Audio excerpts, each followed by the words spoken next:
আসসালামু আলাইকুম, শুভ সকাল। আজ ৪ সেপ্টেম্বর ২০২৫, ২০ ভাদ্র ১৪৩২ বঙ্গাব্দ, ১১ই রবিউল আউয়াল ১৪৪৭ হিজরি। জানিয়ে দিচ্ছি বাংলাদেশের স্বনামধন্য বেশ কয়েকটি পত্রিকার অনলাইন ভার্সনের শিরোনামসমূহ। প্রথম আলো, আবারও এক হলো স্বরাষ্ট্র মন্ত্রণালয়ের দুই বিভাগ। রাজশাহী বিশ্ববিদ্যালয়, ১১টার পর হলে ঢোকা ছাত্রীদের নিয়ে আপত্তিকর মন্তব্য, ছাত্রদল নেতার বিরুদ্ধে বিক্ষোভ। এদিকে ওয়াশিংটনের মিশনে যোগ দিলেন বাংলাদেশের নতুন রাষ্ট্রদূত তারেক মোহাম্মদ আরিফুল ইসলাম। বাংলাদেশে যাত্রা শুরু করল চেন্নাইয়ের অ্যাপোলো হাসপাতালের ইনফরমেশন সেন্টার। কার্যক্রম নিষিদ্ধ আওয়ামী লীগের ১৫ নেতাকর্মীকে গ্রেপ্তার। এদিকে নড়াইলে ডিবি পরিচয় তুলে নেওয়ার ৩ দিনেও যুবকের সন্ধান পায়নি পরিবার। ডাকসু নির্বাচন, বুথের সংখ্যা বাড়ল, কমল ছুটি। সব ঢাকনাবিহীন ম্যানহোল ঢেকে দিতে বেষ্টনী নির্মাণ ও সাইনবোর্ড স্থাপনের নির্দেশ। নীলফামারীতে ইপিজেডের সংঘর্ষ, শ্রমিকদের সঙ্গে বৈঠকের পর আগামীকাল খুলছে ইপিজেডের কারখানা। মাটি থেকে টেনে বের করে খেলনা ভেবে গ্রেনেড নিয়ে খেলছিল শিশুরা। খুলনায় জাতীয় পার্টির কার্যালয়ে হামলা, ভাঙচুর গণ অধিকার পরিষদের নেতাকর্মীদের। বাঁকখালী নদীর তীরে উচ্ছেদ অভিযানে বিক্ষোভ, ফিরে গেল যৌথ বাহিনী। ৩টি বিষয়ে উদ্বেগ সম্পাদক পরিষদের।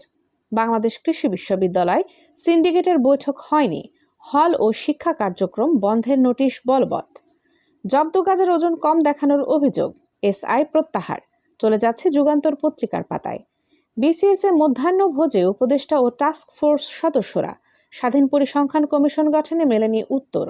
এদিকে সাদা পাথর লুটের ঘটনায় এবার প্রকাশ্য অনুসন্ধানে নামল দুদক। স্বরাষ্ট্র মন্ত্রণালয়ের দুই বিভাগকে একত্রিত করে গেজেট প্রকাশ। স্বর্ণের দাম আবারও বাড়ল। চলে যাচ্ছি আমার দেশ পত্রিকার পাতায়।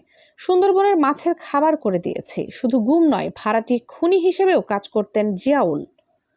রোহিঙ্গারা বাংলাদেশের জন্য বোঝা, বিশ্বকে জানানো উচিত। নির্বাচনের আগেই পুলিশে যুক্ত হচ্ছেন ৪,০০০ এএসআই। এস আলমের ২ ছেলেসহ ১০ জনের বিরুদ্ধে দুদকের মামলা। সাবেক আইজিপি জবানবন্দি, হাসিনার দুঃশাসনের দলিল।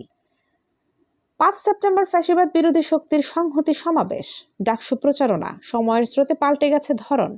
খালেদা জিয়ার সঙ্গে ফ্রান্সের রাষ্ট্রদূতের সাক্ষাৎ। ডাকসু নির্বাচন স্থগিত চেয়ে হাইকোর্টে ছাত্রলীগ নেতা জুলিয়াস সিজারের রিট। চলে যাচ্ছে দৈনিক ইত্তেফাক পত্রিকার পাতায়।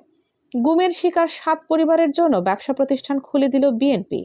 খালেদা জিয়ার সঙ্গে ফরাসি রাষ্ট্রদূতের বিদায়ী সাক্ষাৎ। জাতির সেবায় আনসার ভিডিপির ৬০ লাখ সদস্য সবসময় প্রস্তুত, বলেছেন মহাপরিচালক। জওহরলাল নেহেরুর লুটিয়েন্স বাংলো ১,১০০ কোটি টাকায় বিক্রি, কে কিনলেন? এদিকে ৮ বছর পর এক হলো স্বরাষ্ট্র মন্ত্রণালয়ের দুই বিভাগ। ম্যাচ পরিত্যক্ত হওয়ার আগে মাঠে ঝড় তুলল লিটন, নুরুল ও জাকের। গাজা যুদ্ধে কমপক্ষে ২১,০০০ ফিলিস্তিনি শিশু প্রতিবন্ধী হয়েছে, জাতিসংঘের রিপোর্ট।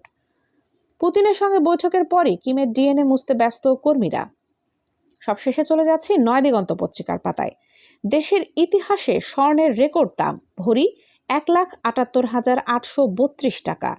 অর্থ পাচার ঠেকাতে বৈশ্বিক পদক্ষেপের আহ্বান প্রধান উপদেষ্টার।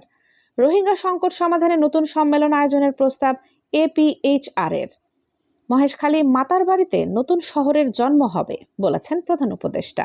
২০১৯ সালের পরও ইইউতে জিএসপি এবং সুবিধা পেতে ফ্রান্সের সহায়তা কামনা ঢাকার।